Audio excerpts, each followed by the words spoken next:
Hey everyone, Brian here with DIY Outdoor Life. Today is an exciting video. You guys know this guy. I'm with Sam from the Adventures of Memory Makers, the Wizard of Mods. The one and only. Today, we're teaming up to make a video about a problem that I've been having for years with these tiny campers. Everyone likes an awning. I refused to get one because they couldn't actually hold up to the weather that I was camping in. So I'm gonna walk you through what the problem was, the situation that I was in, and the trouble I was experiencing. And then Sam's gonna talk about his invention. I've been testing this out. It works really well. Stay tuned and we'll check this out.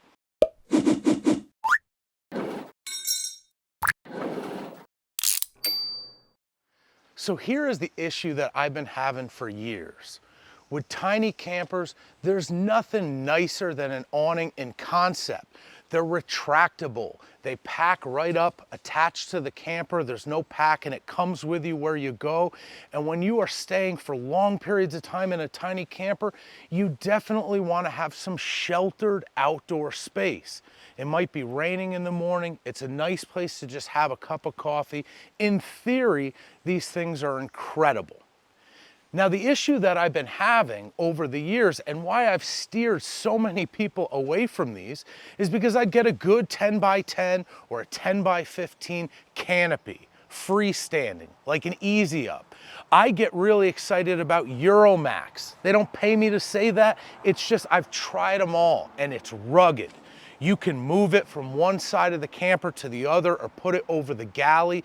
And if you stake and guy that thing down, I've had it in intense thunderstorms, intense windstorms. They are really made to withstand the weather. Some folks leave them up all season long when they're vendors and stuff. They work really well. Now you contrast that with one of these awnings. They're kind of glorified sunshades. It starts to pour rain and you got to lower one side down, otherwise the water pools in the middle. It gains a bunch of weight. Maybe you're sleeping in the camper, it rips it off. It breaks the poles.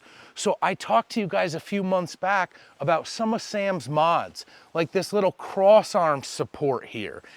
He does a good job making it easier to set up, and I showed you guys the customized awning room, something that you can only get when you have an awning like this. The problem still remains. It holds water.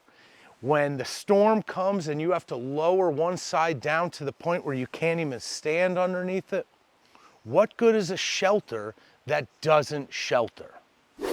So after years and hundreds of nights spending time in a tiny camper, I kind of gave up on the idea of awnings until you see when I got my hiker trailer, I went with two new types of awning. I did that with the information of seeing what Sam was doing with his. That was the best of both worlds. You see, that canopy is nice, but they're really heavy, especially the nice solid ones. It's so long, it doesn't fit straight in my short bed truck. I got to put it in there diagonal and screw up my whole packing plan. So there is no free lunch.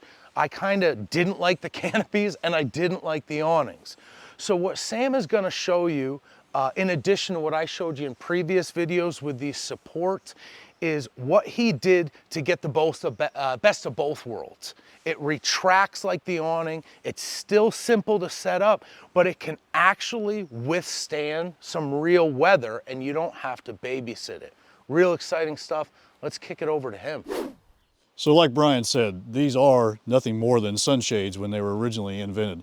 They started out down in Australia to shield the Australian people from the intense sunlight.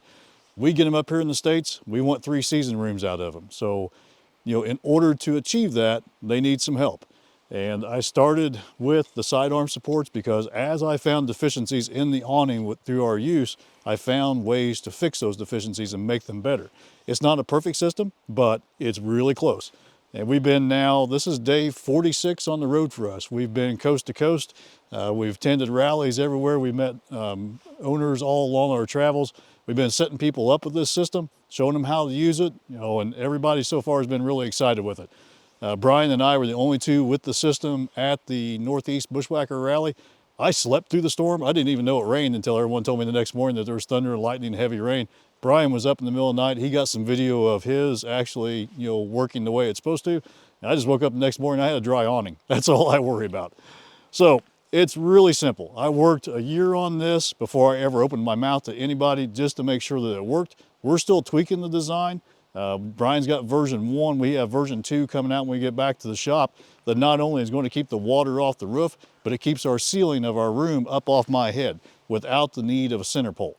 There's no sewing involved with it. It's a really simple system that will adapt to the version 1 units that we already have out with users. So we're really excited about that. It has worked really well. I overthought it when I made it back at the shop, so I need to back off what I was thinking there a little bit to get it tweaked, but we'll have that out soon when we get home. But what Brian was talking about was we needed to get some pitch to this ceiling or to the room awning in order to get the water to not sit on it, to not puddle on it, because without our system, the very first drop that hits it, it goes down and the water just starts collecting. So we were able to devise a system that gets a pitch to this roof. And it's nothing like Brian's Euromax. I've seen that. It's a very nice room. It's got about a 4-foot center height to it compared to the sidewalls. Snow will shed off of it. This is designed for liquid precipitation only, because Brian asked me this morning how much snow load it was rated for, and that would be 0. Flurries, it can handle flurries. Well, we did have a good sleet storm this morning at 4 a.m. and it did fine with that, but I wouldn't go with powdery snow or snow accumulation on the top. It's a really simple system. If you follow our videos on our channel, you know that we like the long arm paint poles. And I know people try to save money, and I'm not against saving money. I'm a tightwad just like everybody else. But I would not use steel poles to do these with for one simple reason. The inside of that pole is not coated. So if you get water in there and it's a camping environment, it's going to get wet. They rust inside, they lock up. You put them in your camper, come back 6 weeks later, try to use them again, you can't pull them apart with 2 elephants. So the aluminum ones just work really well. They're light, they're strong. They cost a few bucks more, but in the end, they're going to save you money. So now, Sam, if you walk us through, these are aluminum telescopic paint poles. You got 5 of them involved in the design. You hubbed them up in the center, but you're creating a self-supporting arch here. Correct. So now we could put a paint pole up in the center for some serious weather, but for the most part, you're over 6 feet tall. You got a lot of headroom under there. So, I don't know how much more serious weather you'd want to go through than what we put ours through on this trip. We were in Montana in 54-mile-an-hour winds, and I'll be honest, with the RRED system in place, the awning withstands wind better than without it, because now the material is taut. It's not flapping and lifting itself and beating itself to death in the wind. We rode out some pretty good winds with this. It does great with the system installed. And even, I really did it with the room in mind, but once I got to using it, every time this awning goes out, the system goes in. Because now I've got my headroom, I don't have a center pole, it's not flapping in the wind, beating, the sound of that in night, if you got the wind blowing, that material flapping just drove me nuts. So our camper is sitting right behind Brian. We've got our system installed. It was a tight squeeze to get in there where we're at, but we anchored it to a tree and we're good to go. And like I said, we had one heck of a sleet storm at 4 o'clock this morning, woke me up off of our stargazer window, and it did fine with sleet. So if you notice in this video, Sam is working with me, showing you the purpose of these things, but we're kind of doing a show and tell. Yeah. And I think that this is really important. You've been on the road for how many days? Days 47. Yeah, so we've said this, that's an amazing cross-country road trip. So we're really testing these products out, but it's not instructional DIY video. Sam owns the Adventures of Memory Makers and the Wizard of Mods. Folks from all over the country have been coming to visit you and order SKUs like this. So this is a product that you'll actually set up for someone. Correct. And I'm not saying that you can't make it yourself. People that are sharp, they can see what we did, they can make it themselves and tweak it to make it work. Brian has the prototype for the 23-0 pull-out awning that we tweaked while we were at camp and got you set up and working, and it worked really well when the rain came. It did, and this is a big point. So ARB is probably the most popular awning. It is. Right now we're set up for the ARB 25 by 2500, and we're working on the 2000 by 2500, the 6.5 foot, because I know a lot of owners have that and want this. It just happens to be a rectangle instead of a square. That's so right. it changes everything. Yeah, So, and a lot of the hiker folks, and I know a lot of other folks in overlanding have switched to the 23-0. I love my 23-0 awning, but it's very clear in the construction that some of your rain retention elimination device, your RRED, was kind of fitted for the ARB, and you modded it out for this. sure, yeah. And they change, you know, when you get one in, it may be different than the last one that came in. So it's really nice to have my hands on the unit and be able to set it up for you so that I'm confident when you leave with the product, it's going to work the way I want it to work for you. So I'll put all that information in the description. Most of you guys know Sam's channel, Sam's email address for the Wizard of Mods. I'll put all that stuff in there. But what I'm politely trying to say is don't nag me about how to build this thing, because I'm not going to answer those comments.